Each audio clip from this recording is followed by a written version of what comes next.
From the WEVU News Center in the heart of Southwest Florida, this is the 11 o'clock news with Joe Larkins, Kate Bruington, weather with Jack Church, and Mike Cannington with sports. Good evening. Kate Bruington has the night off. Tonight, Evan Mecham is now the former governor of Arizona. Mecham left the state Senate chamber smiling after the Senate convicted him of 2 counts of wrongdoing at his impeachment trial.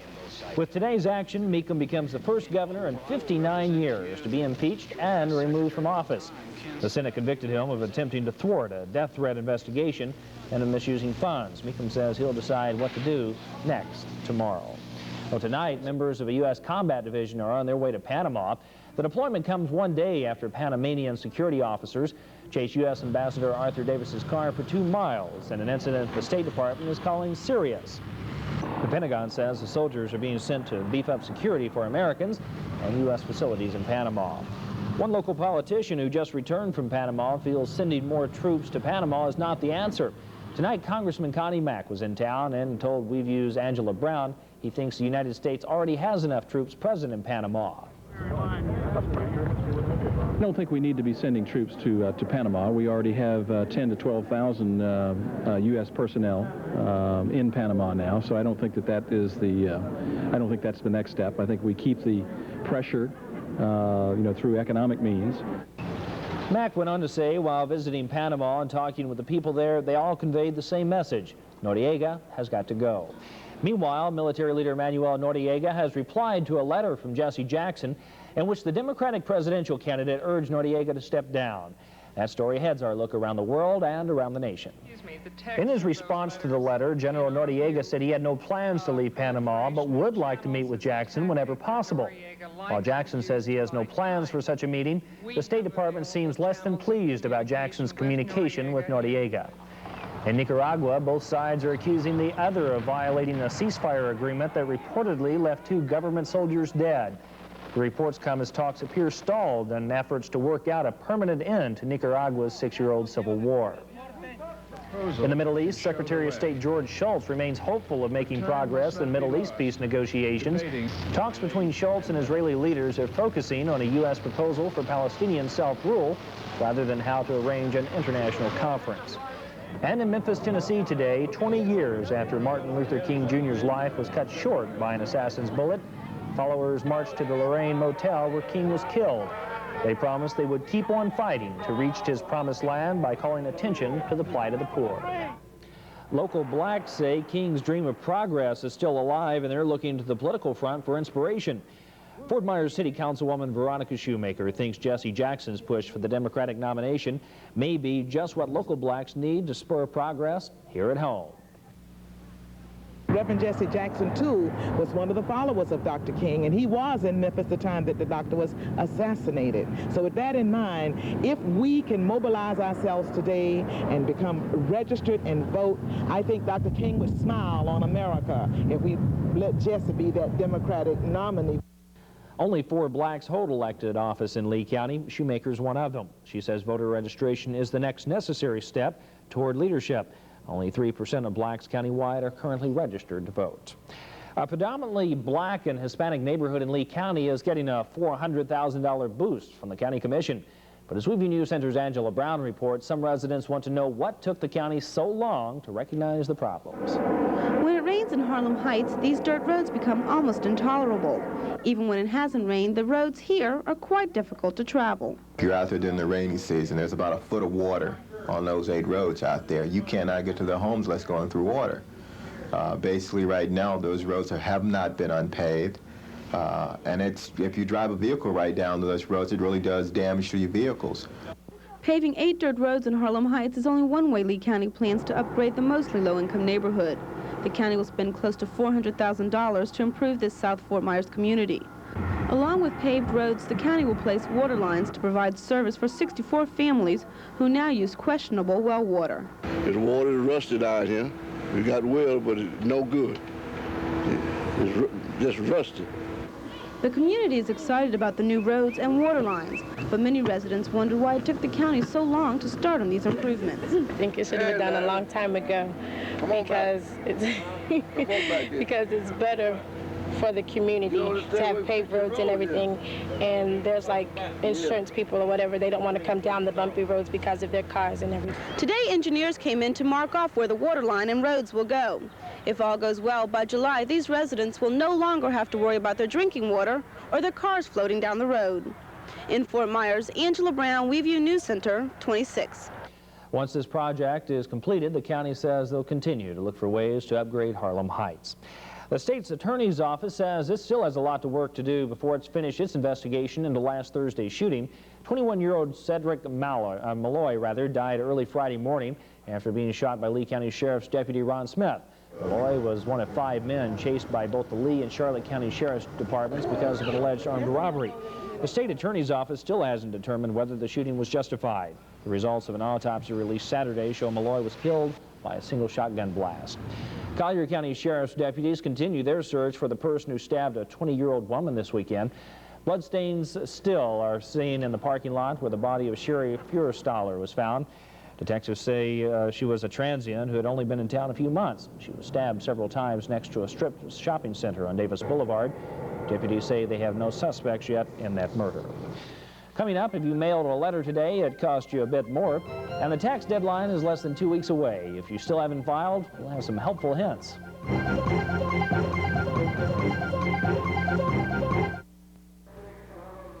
As tax time draws near, we begin the first of our special series on tax tips. Tonight we look at the changes brought about by the new tax law. Karen Ryan reports.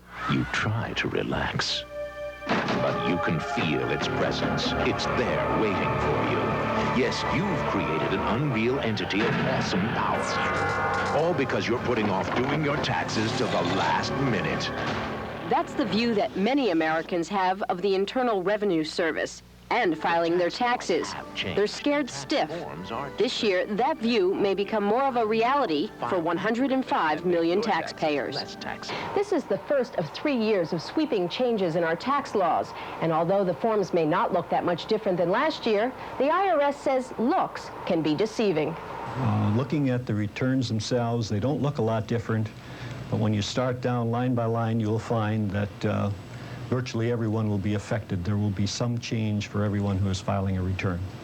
In the next few days, we'll review the changes in individual tax brackets, tell you the new numbers for the standard and personal exemptions, and what itemized deductions are gone and what deductions have been changed. Tax attorney William Randolph. People who were taken off the tax rolls were obviously winners. And those who typically make less than the median income in this country, in large, will be winners.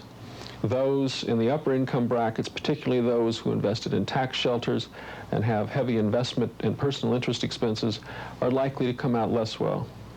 If you give money to your children or make them earn their own way, you may be surprised at how the tax law doesn't kid around when it comes to the so-called kiddie tax. We'll also tell you why almost everyone now needs a Social Security number, and we'll set the record straight about who can benefit from having an individual retirement account. Karen Ryan, ABC News, New York. And tomorrow night, we'll look at how you fill out your tax forms can mean a big difference in how much you pay in taxes.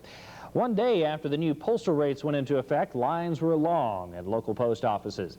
At the main office in Fort Myers, the lines were so long, a special line had to be set up just to sell stamps. Not everyone in the stamp line wanted to buy the new 25 centers. Most were buying 3-cent stamps, so they could use up their supply of 22 centers. And despite the increase in postal rates, postal officials say this is still one of the cheapest countries in which to mail a letter. It costs 37 cents for a first-class letter in Canada and nearly 48 cents in Japan. Do you have a lot of 22-cent stamps left over? No, I send all my post mail COD. That makes you real popular, doesn't it? Oh, yeah, you know, then I don't have to worry about buying those stamps. Well, that's a good way, I guess, if it works. But something that I know you really do, I know you're kidding, but the weather. The weather, yes, we do. You're keeping an eye on the weather? Tonight is one of those M&M nights that we call it, mild and muggy. And, of course, we're going to talk about snow, though, for just a moment. First of all, Phyllis and Dale Doggett of North Naples want to show us a guest weather picture from Washington, Iowa this past December. Boy, that was a cold spot then, but I assure you it is warming up north. In fact, that's indicated in our forecast highs and lows.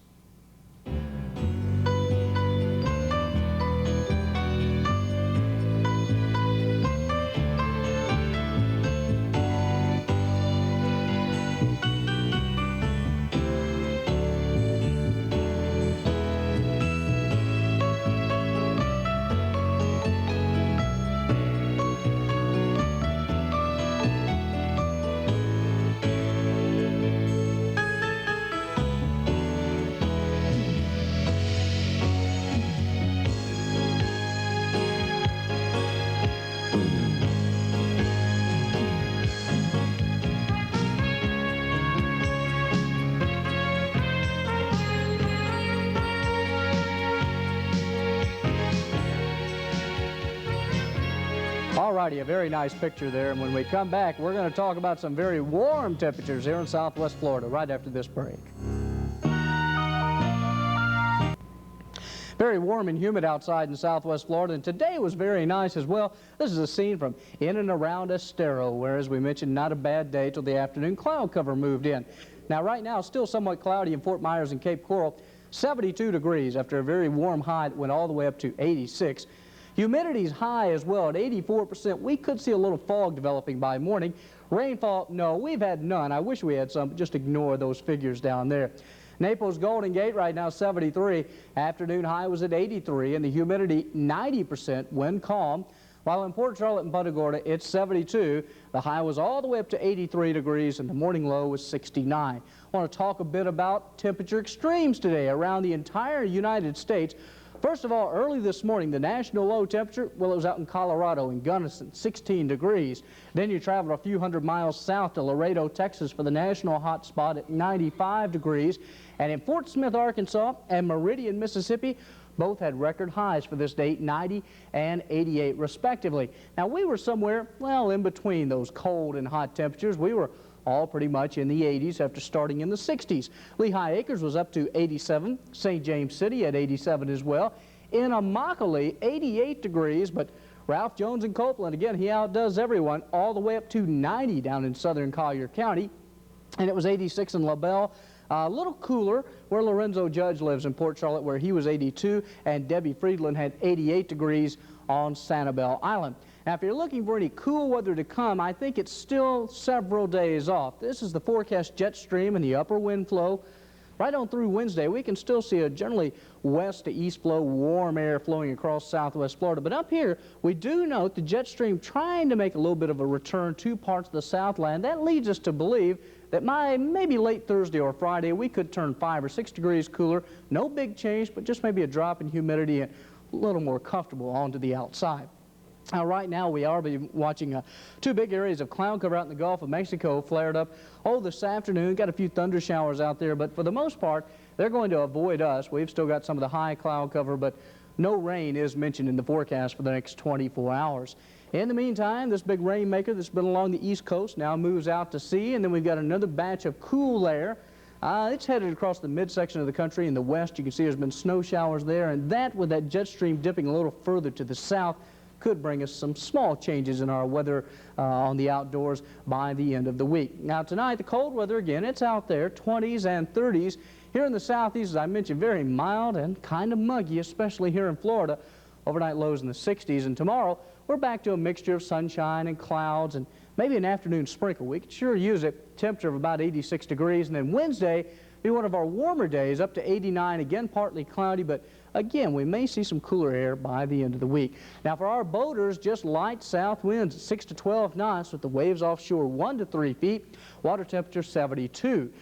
Now, the tides on Sanibel, first high tide 4:31 in the morning, and the last one will be at 2:51 tomorrow afternoon.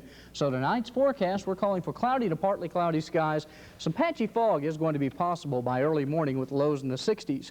Tomorrow, well, it'll be a mixture of sun and clouds, still warm if you're lucky. And I stress being lucky. You need a little rain out there. It could be an isolated shower with highs in the mid to upper 80s. So I guess the big weather word tonight will be, Joe, the possibility of a little fog by early morning. So use caution if you're an early riser. Yeah, out and about. And also, I think I have a surefire way if someone wants to get a little rain. How's that? I'll just let them wash my vehicle, and because it always rains. Well, you know, I hadn't washed mine in about 6 weeks, so I'll let you wash it as well, okay? And we'll see what happens. Okay, thank you, Jack. All right. Coming up in sports, baseball season is now with us, and a few of the big names of the game had a field day on the first day of the season. Plus, another college basketball season is now history.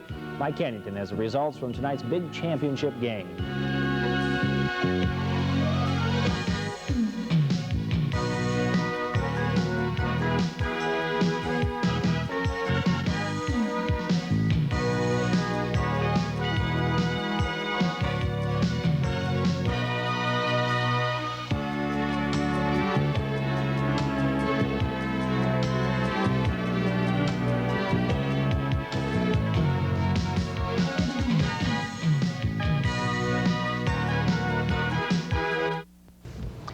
It's now history. Yeah, it is. Big And game. it was a great one, and I believe you picked Kansas to win this one, right? Yes, I did. Okay, well, we'll tell you how it ended up just in a second. Oklahoma and Kansas, on paper, folks, it appeared no contest. After all, twice during the regular season, Oklahoma beat the Jayhawks. But the third time is not the easiest, just ask any coach, and this was not just any game. Of course, it was for the national title in college basketball. Early on, Kansas goes to their main man, Danny Manning. Look at there, 2 of his game-high points. There's 2 more on the little jump hook, and Kansas had the lead. Not much to the liking of Billy Tubbs, but Dave Seeger bombs the three-pointer. Stacey King bangs one off the glass. But this was a track meet, and Kansas, believe it or not, kept up with the thoroughbreds from Oklahoma. There, Newton with the wraparound. At the half, this game was tied at 50. Oklahoma takes the lead at 63-60 right there with that Seeger jump shot. But Kansas goes to their main man, Danny Manning, with that bucket. He hits the free throw, and then with 5 seconds left, he nails a pair of free throws to give him an 83-79 win. Yes, let's go to the scoreboard. It is a Cinderella season. The team with the most losses ever to win the national title. There it is. Kansas downs their Big 8 foe, Oklahoma. Well, let's talk another sport now. It was just 3 months ago that an Oklahoma team lost another national title game, this one to the University of Miami in football. And one of the young men who played a big part in the game's victory was honored tonight in his hometown of Fort Myers. Warren Williams, the unsung hero in the Hurricane backfield, got some long overdue recognition. Fort Myers City Councilwoman Ann Goodnight proclaimed April 4th Warren Williams Day in the city of Palms. Alongside the hero, his mother and father and grandparents. Congratulations to Warren and his entire family. Well, not only is this Warren Williams Day, it is also opening day in Major League Baseball. As the season got underway, the fans in Kansas City might have thought they were thrown back in time. A little deja vu to last year when George Bell of the Toronto Blue Jays was tearing up the league. Bell, playing in his designated hitter role, the one he openly despised, was a one-man wrecking crew today. Here, blasting a Brett Saberhagen pitch into deep left field. Bo Jackson trying to scale the fence, but to no avail. Then with Lloyd Mosby on first base, Bell does it again to give the Blue Jays the lead at 3-2. And how about the hat trick? Yes, one more time for Big George Bell. Off Saberhagen, the Blue Jays start off with a big win. He hits 3 home runs on the day. We go to the scoreboard. Texas wins this one 5-3 over. In 10 innings, it is Alan Trammell's 2-run homer to give the Detroit Tigers a 5-3 win over Boston. There it is, Toronto 5-3 over Kansas City. The Orioles suffer their worst defeat on opening day in the club's 35-year history, 12-0. Chicago is 3 better than the California Angels. It is 3-3 now in the 8th, Texas and Cleveland. And just getting started in the first inning, it is Seattle and Oakland, 0-0. In the National League, the first pitch of the game was Steve Sachs belting Dave Dravecki's offering into souvenir heaven. Steve Sachs gives LA a 1-0 lead. Had the fans in LA going crazy, but it didn't last long. The Dodgers prove they're the same old boys in blue. Fernando trying to pick off play. It goes into center. The relay throw gets by the third baseman and the pitcher. The runner comes in to score.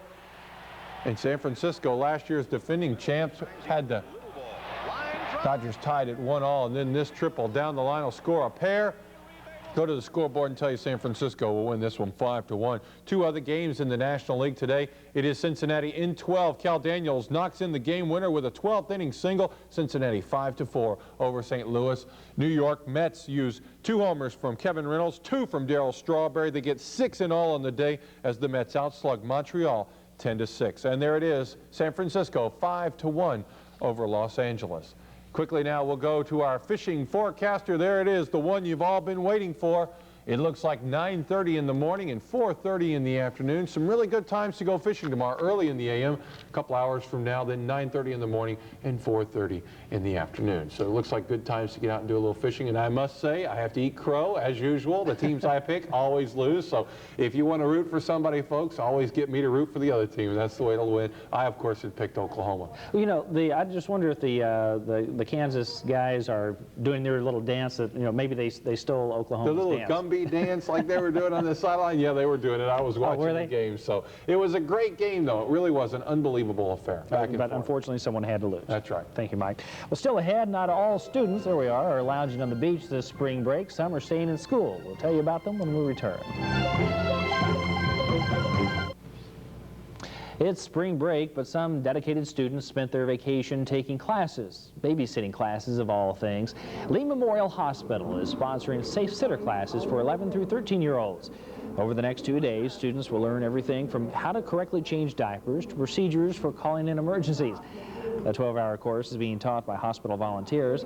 This is the second year the course has been taught. How to change a diaper. Ooh, I remember doing a few of those. That was in my family. I don't have one to change. Boy, it's a job too, you know? Well, it's trouble. You changed a few a too. necessary job. Let's look at wake up weather. Let's do it, we please. won't talk about diapers anymore. Going to be kind of a little overcast, a little sunshine out there, and some patchy fog possible early in the morning. Temperature 69 degrees. So again, real early though, between like 4 and 7 is when we expect the best amount of fog, and it will be patchy though. Okay? Keep your eye out. Thank you, Jack. And that's our report for tonight. Next Nightline with Ted Koppel. Tonight, he takes a look at the 20th anniversary of Martin Luther King's death. And we'll see you back here tomorrow for your first news at 5. Good night.